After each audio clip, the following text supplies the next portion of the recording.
میں تو آج بھی اس کے حصے کے تھپڑ اپنی گالوں پہ برداشت کر رہی ہوں، تو یہ کدھر گیا؟ اردشیر نام کا بادشاہ تھا وہ۔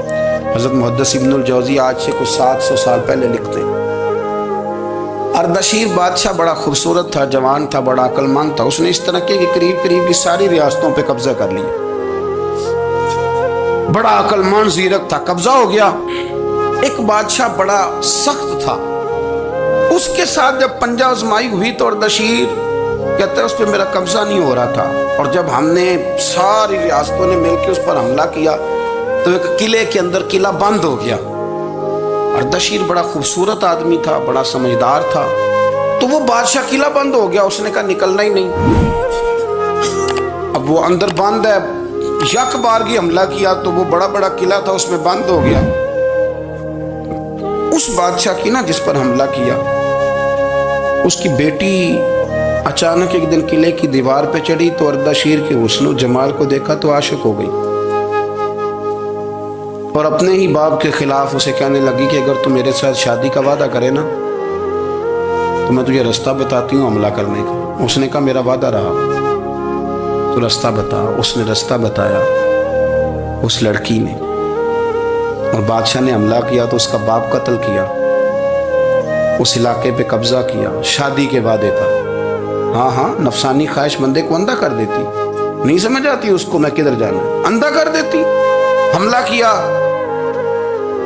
اور جب اس لڑکی کو لے کے آیا نا اپنے محل میں، تو پہلے دن شادی کی پہلی رات تھی، تو بستر بچھایا کنیز نے، تو وہ کبھی کروٹ ادھر بدلتی کبھی ادھر بدلتی، تو بادشاہ کہنے لگا کیا ہے؟ کہنے لگی بستر میں کچھ ہے، مجھے تکلیف دے رہی۔ اس نے چراغ جلائے اور جب بستر اٹھایا تو ایک اتنا سا دھاگا نکلا۔ دھاگے سے عموماً تکلیف نہیں ہوتی، تو اس نے کہا تو اتنی نرم و نازک ہے کہ دھاگا؟ کہنے لگی میرا باپ نا میرے ساتھ اتنا پیار کرتا تھا کہ روز میرا بستر بھی خود بچھاتا تھا، اور اس نے آلہ رکھا ہوا تھا، وہ ناپتا تھا کہ کوئی پایا اونچا نیچا تو نہیں، میری بیٹی کا بیلنس سوتے وقت خراب نہ ہو جائے، اور میرے لیے گوشت اور کپڑے بھی خود پسند کر کے لاتا تھا، کھانے پینے کا خود خیال کرتا تھا۔ اردشیر کہنے لگا اچھا وہ اتنا پیار کرتا تھا، اور پھر تو نے اس کے ساتھ کیا کیا؟ کہنے لگا بلاؤ کنیزوں کو بلایا، فرمایا اس کو اٹھاؤ اور جلاد کے پاس لے جاؤ، اسے کہو کہ اس کے بال ایک گھوڑے کے ساتھ باندھے، پیر دوسرے گھوڑے کے ساتھ باندھے، اور ایک گھوڑا ادھر بھگا دے، کدھر بھگا دے، یہ جس کے باپ نے اتنا پیار کیا، یہ نفس کی اتنی غلام ہے کہ اس کی وفادار نہیں رہی تو میری وفادار کیسے بنے گی؟ اس نے اتنے نازوں سے پالا کہ دھاگا اسے برداشت نہیں۔ او یارو یاد رکھو، اگر نفس کی غلامی کرو، بڑے وفاداروں کو چھوڑ کے غلامی کرو، تو پھر کہو وفادار مل جائیں، کوئی بول اب لڑا نہ بول بیٹھی ہوں دے خصم ناراض بڑ بولیاں دے، کہاں سر کھائے تے بلبل ٹھنڈ پائے، بڑے فرق نہیں سجنا بولیاں دے، جڑیاں خصماں دی وچ رضا وسن، بھاگ جاگ جاندے انہاں گولیاں دے، آپ ادلیاں نو سردار پین تکے تے شرما والیاں نو جھوٹے ڈولیاں دے۔ اپنے نفس کے پیچھے چلو گے تو یہ تباہی ہے۔ جب ہم نے کسی سے وفا نہیں کی تو یہ کیا امید ہوئی کہ دنیا ہم سے وفا کرے گی؟ اللہ رسول کی مرضی کے مطابق اصول پسند زندگی بنائیں، ایک ایک کر کے اپنی خواہشات سے پیچھے ہٹیں، تھوڑے پہ گزارا کرنا سیکھیں، اپنے نفس کو سمجھائیں۔ ضروری نہیں کہ روٹی ہر وقت مزے کے لیے کھائی جائے، کبھی کمر سیدھی کرنے کے لیے خشک روٹی بھی کھا کے دیکھو، کبھی سادہ کھانا اس پہ بھی اکتفا کرو، کبھی تھوڑا کھر کے اچھے طریقے سے سادے کمرے میں بھی اللہ کو یاد کر کے دیکھو۔ نفس کے پیچھے نہ بھاگیے گا، تباہی کرے گا۔ رب کریم سمجھنے کی توفیق رفیق عطا۔